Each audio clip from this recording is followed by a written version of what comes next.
Tak mistis gak? Ada. Yang mistis paling di Gunung Raung. Gunung Raung. Jawa Nah, Timur. gimana tuh? Nih. Soalnya ada teman saya yang suka sombral. Tweet, udah monyet. Nah deh, saya cerita yang Gunung Wilis deh. Oke. Saya Gunung Wilis, Jawa Timur. Jawa Timur. Di Nah. Jawa Timur, dekat Tulung Agung. Saya berangkat ke sana berlima. Gunung Wilis ini kan gunung yang apa ya, mungkin mistis atau apa entahlah, tapi ketika pada pendakian ketinggian 2.500 ke Gunung Wilis itu ketinggian sekitar 3.000 sekian, itu kita nemuin sesajen. Kita nyasar waktu itu berlima. Tiba-tiba lihat nampan nyiru, ada pisang apa sesajen lah. Wah, terus bau-bau dupa gitu. Wah, udah nggak bener ini.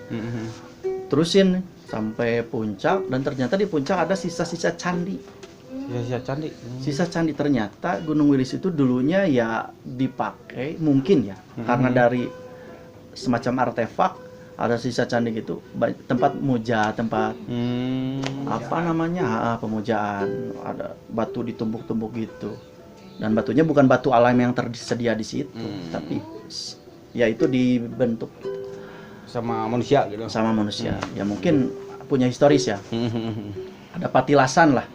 Nah, terus kita ngecamp, karena perasaan kita yang naik di puncak itu cuman kita berlima nih.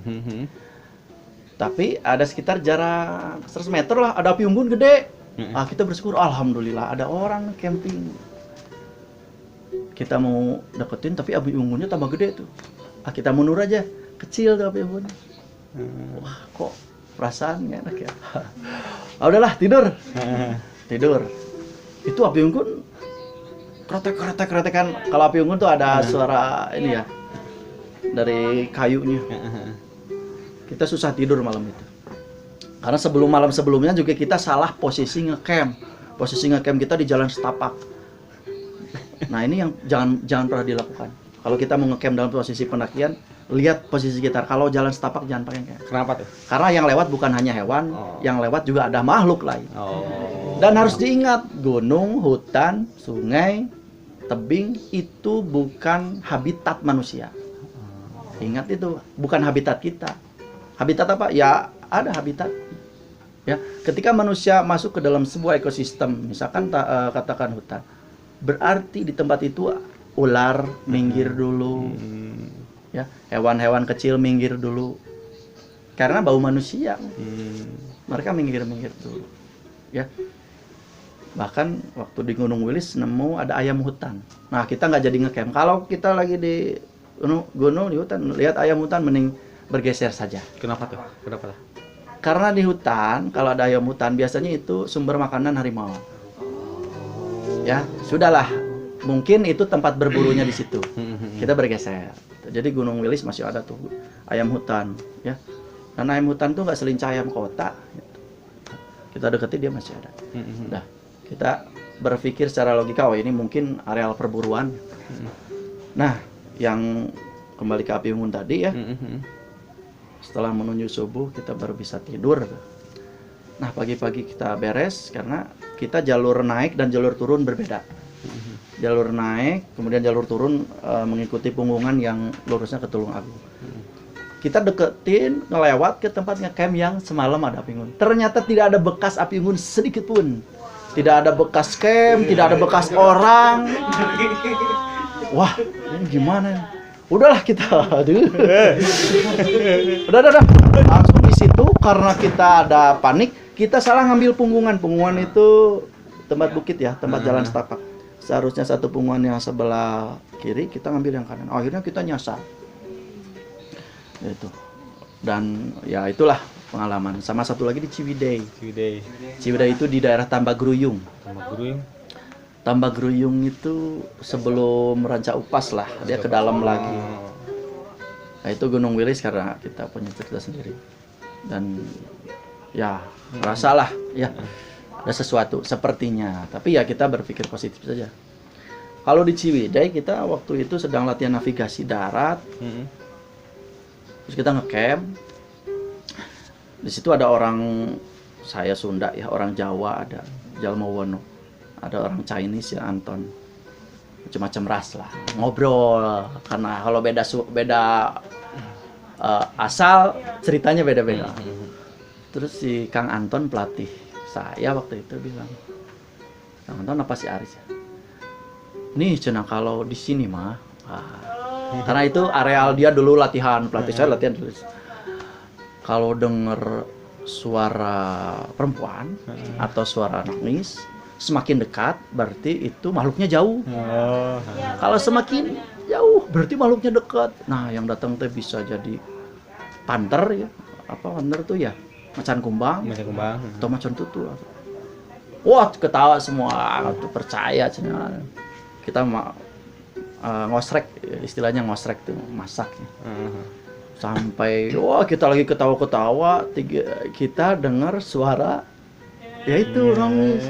Tapi kenceng. Wah, semua gimana?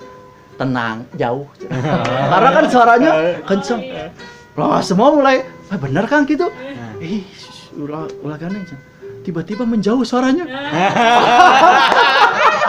Masuk tenda semua dong, masuk tenda, buka sleeping bag.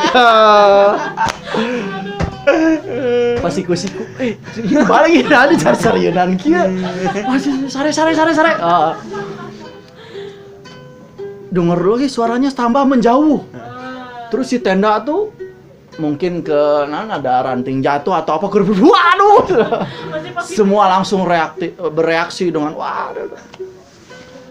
Itu selama semalam tidak ada yang tidur satu pun sampai menjelang subuh lah, karena suaranya menjauh, mendekat, menjauh, dan tenda ke bawah angin gitu ya. Bukan tenda, kita pakai fly seat namanya, nggak pakai tenda. Itu udah pagi-pagi kita langsung bergerak pulang saja lah. Itu mungkin ya pengalaman yang bukan mistis tapi mendebarkan. Kalau melihat langsung tidak lah. Ya. Nah, pesan bagi mau nanya lagi? Satu lagi penanya. Apa sih hal yang paling sulit dilakukan di hutan ketika lagi survival itu apa? Oke. Saya pernah survival 4 hari daerah situ Lembang. Sama sekali tidak makan nasi. Sama sekali. Jadi kita dibekali dua barang. Garam, satu gitu ya, garam kapal ya, cap kapal. Iya. Sama korek, satu tube. Kita dilatih untuk makan makanan yang tersedia di alam. Ya, karena banyak sekali makanan yang bisa kita. Ada jantung pisang, ada pakis, ada honje. Itu kita olah, dimasak, dimakan. Dalam kondisi survival itu adalah bagaimana bertahan hidup, bukan bagaimana cara makan. Bertahan hidup ada 3-4 komponen kalau di hutan. Pertama shelter, bivak atau tempat berlindung. Kedua adalah makan dan minum, ya. Kemudian ketiga adalah perapian, ya. Keempat tentunya sebetulnya harusnya teamwork, harus bekerja sama. Ini yang komponen-komponen ini yang kita harus kuasai, ya. Kemudian kemampuan kita mengenali vegetasi, ya, botani dan zoologi. Yang paling sederhana yang paling bisa kita makan adalah cacing tanah. Cacing tanah itu enggak semua diolah, direbus, semua direbus. Tapi cacing tanah memang dimakan langsung juga bisa, tapi di dalam kan masih hidup. Ya. Tapi yang paling bagus cacing sondari. Cacing sondari itu seperti kita dibuka di pelepah kayu. Kayu itu suka ada kayak bilatung putih. Nah, itu cacing sondari, itu sebetulnya cacing, bukan, dan itu proteinnya tinggi. Nah, itu bisa dimakan langsung kalau tidak jijik. Ya, kemudian kita bisa berburu, kita bikin trap jebakan. Jebakan untuk ular, jebakan untuk burung, jebakan untuk babi hutan. Ya, banyak. Nah, itu 4 hari sampai BAB juga udah kayak kuda hijau. Karena makannya kan honje apa. Dan harus makan sehari harus 3 kali survival. Gitu. Dan yang paling sulit itu bagaimana kita punya pengetahuan mengenai botani. Oh, ini bisa dimakan, ini tidak bisa. Yang paling tidak boleh dilakukan adalah memakan jamur dalam di hutan. Mabuk. Bisa mati. Gini, jamur itu ada yang bisa dimakan, ada yang tidak. Tapi yang bisa dimakan pun itu 50-50. Kalau kita bukan beli dari tukang sayur ya. Kalau beli dari tukang sayur ya karena memang jamur ternak. Tapi kalau di hutan ada jamur, tinggalkan. Itu udah kudu. Yang pasti bisa dimakan adalah pisang, komponen-komponen dari pohon pisang. Mulai dari iwung ya iwung apa sih? Kalau gebong mah bisa yang dalamnya itu. Gebong. Ya, jantung pisangnya terus ada dalamnya ya, yang putih kayak iwung itu. Itu. Kemudian pakis. Pakis itu bisa dimakan. Pakis itu yang si itunya ada bulunya, apa sih tangkainya? Honje. Kalau daerah Ciwidey banyak konyal. Konyal tuh kayak markisa. Ada lagi begonia namanya. Begonia itu tangkainya kita makan, itu sumber vitamin C. Ya. Ya, jadi survival itu makanya kenapa di Indonesia kebanyakan kasus-kasus orang hilang di gunung ditemukannya meninggal. Karena tidak punya kemampuan atau tidak punya wawasan ilmu untuk survival gitu. Bertahan hidup. Makanya maskapai penerbangan sebetulnya dilatih survivalnya. Kalau dia selamat mendarat, tapi tidak pernah ada yang selamat mendarat. Saya pernah terlibat di operasi SAR Cessna tahun 2003, 2003 ya. Pesawat Cessna hilang di gunung. Ada 3 gunung yang dicari, wilayah pencarian Gunung Burangrang, Bukit Tunggul sama Ciremai. Saya kebagian di Bukit Tunggul. Pencarian 2 minggu lebih, hampir 1 bulan. Itu SAR Cessna, di TV rame itu mungkin. Jadi lintasan itu memang melewati lintasan itu Bukit Tunggul, Burangrang, Ciremai, dan kita tidak tahu pastinya di mana.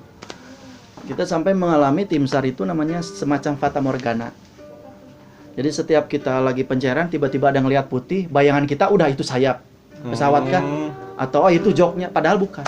Padahal itu ranting, itu udah stres. Padahal itu tebing gitu.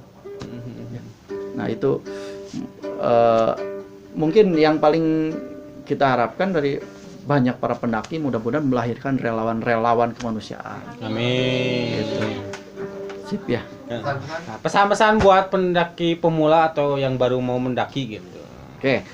Buat yang baru mau mendaki, selamat mencoba. Kemudian kita mendaki itu jangan begini. Manusia bukan Tarsan, ya, datang ke gunung dengan telanjang dada lalu hidup, tidak, tapi harus safety ya, punya peralatan yang memadai dan tidak boleh sendiri, selalu bersama-sama. Nanti juga akan ketemu jalan dan ilmunya masing-masing. Oke, terima kasih Pak Agung ilmunya, cerita-ceritanya. Terima kasih banyak. Wassalamualaikum warahmatullahi wabarakatuh. Waalaikumsalam.